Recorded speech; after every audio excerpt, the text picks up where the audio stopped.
let's get into these Detroit Tigers. I appreciate you, Matthew Broder, for letting me just take a second there to talk Ron Holland and kind of just put a bow on Summer League for the Pistons. But you reminded me they're even playing. Yeah.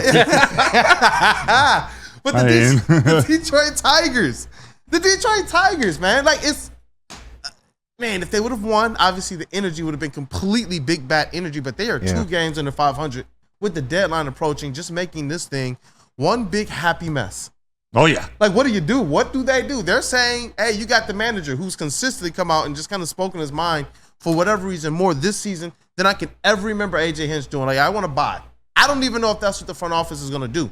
I don't even know how they make that happen. You've made some great points here the last couple of shows about what the Tigers need to at least consider, what's real, what's possible, what it means if you bring back a Scooble, what it means if you trade a Scooble, and so forth. There's so much going on here, man. They're winning.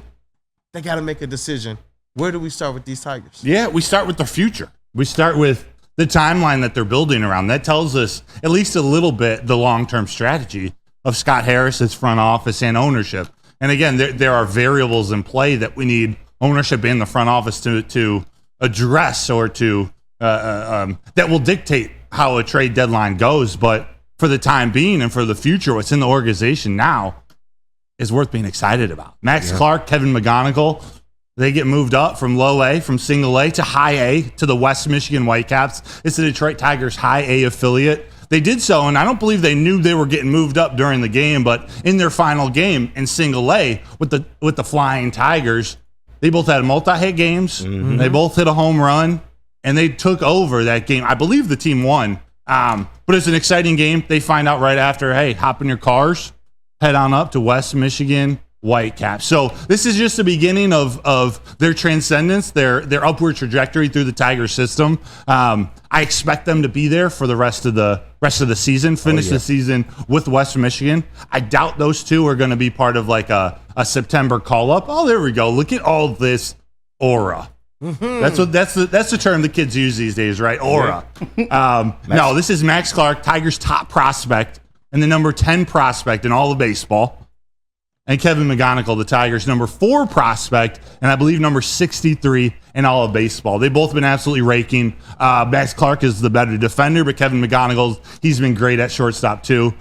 This is part of the future, so they get moved up, and it's worth shouting out. We'll see how soon they can make it to the bigs. That was after a couple of home runs for Max Clark in the last few games. They both been raking. McGonigle's been raking since he stepped foot. Yes. Clark had a few weeks at the beginning where he was figuring some things out. Again, a high school kid, but then he started to turn it on. And his defense and everything he does outside of the batter's box, which is the hardest to adjust to, he's going to be special. So, well then, all right. So answer me this then. For people who might not be as familiar with like the minor leagues or in depth, Max Clark and McGonigle, one, your excitement from just a level of 1 to 10, and then how soon can we expect them to be here and make a difference in the big team? Yeah, my excitement for both of them is a 9.5 to 10. Like, these are two guys who. So they're those dudes. They're those dudes. Yeah. They're those dudes. And Max Clark especially. He was the number. They pick him number 3 in the draft last year.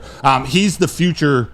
Part of the future outfield. Is that with Parker Meadows? Is that with Riley Green? To be determined. But he's that future. He's someone you can get really excited about. And when you see him play, it's one that'll bring fans to the ballpark. That's high praise from you. 9.5. Yeah, he plays in a very excitable way. He has fun out there. He's a smart baseball player, and he's just a good kid. McGonigle, too. He's one who I didn't know much about before the draft, if I'm being honest, and he's just continued to rake. Like, the dude is hitting his face off and has recently been upgraded to like the number 63 prospect in baseball from, I believe, being off of the list. So how long can we expect? At least 2 years. We'll count this as year one. My guess is they spend all of next year in the minor leagues, whether that's high A again. My guess is they get moved up to double A at some point. Do they taste triple A? Do they make this September roster next season when they expand? To be determined, but call it 2 years. Call it 2026 before we can count on them to, be in that Colt Keith, Parker Meadows. All right, you're up at the bigs. You're not a consistent contributor quite yet, but you're up there. It just raises even more questions because then it's like, okay, so if that's the window, then what moves do they realistically make right now? That's all going to factor in. School, the young players, like the windows, like. This is, and when I keep pummeling the questions because we're painting a timeline here of how this organization is laid out, where in about 15 minutes from now, it should all come together of, all right, considering things that are happening at the big league levels, AAA, AA, single A, what do we do? Because at the AA level, there's another future Tiger star. sir. KG just had the biggest smile. I know you might not believe it. He's got the biggest smile on his face in there because Jackson Jobe. I'm so mad he dropped He's the smile coming. right for the camera. Jackson Jobe is coming. Hey, talk to me about Jackson Jobe. Well, first, let me tell you about Jackson Jobe, and then you talk to me about him because, so just going to read you what happened this weekend. Yes, sir. He had a combined no-hitter. He threw 6 no-hit innings, 5 Ks, 2 walks. This is with Erie. This is with the Erie Seawolves. Double-A Erie. He threw a no-hitter. This season, he's had 8 games started, 32 and 2/3 innings pitched, a 1.38 ERA, 45 Ks, 16 walks. But again, a combined no-hitter. Him, Jake Higginbotham, Matt Seelinger, and Garrett Hill. Jackson Jobe is someone we might see sooner, but KG, talk to me about Jackson Jobe. This is part of the more immediate future. Yes. Of the team. And I wanted to ask you a little bit more about that, but he's just a guy that he just has the stuff, man. His swing and miss stuff, absolutely unbelievable. You can see him maybe being a future ace for this team if anything were to happen to Schoolboy. But even if you do keep Schoolboy, he can definitely be your number 2 going forward, man, in this pitching rotation. I really look forward to what this kid can do once he gets raised up to the AAA or maybe even the MLB level, which leads me to my question. I know it's a long shot, but is there any chance with the Reese Olson injury happening? You got Kenta Maeda. He didn't look so good in relief. I don't know if you want to throw him back in that starting spot. Is it crazy to think that maybe they can call him up this year? No, it's not crazy, and it might even mean skipping AAA.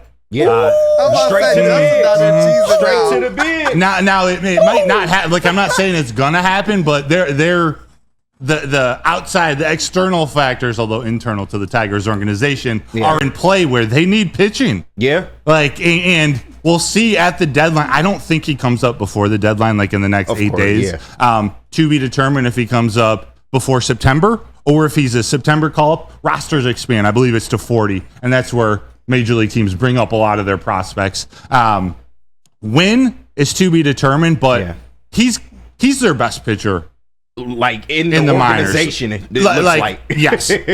Besides Tarek Schoolboy, he's probably the best pitcher in the organization. Period. Man, you might be right. He's the Tigers' number 2 prospect. He has special potential, like stuff just under Paul Skeens type stuff, like talking upper 90s, hitting 100, nasty off-speed stuff.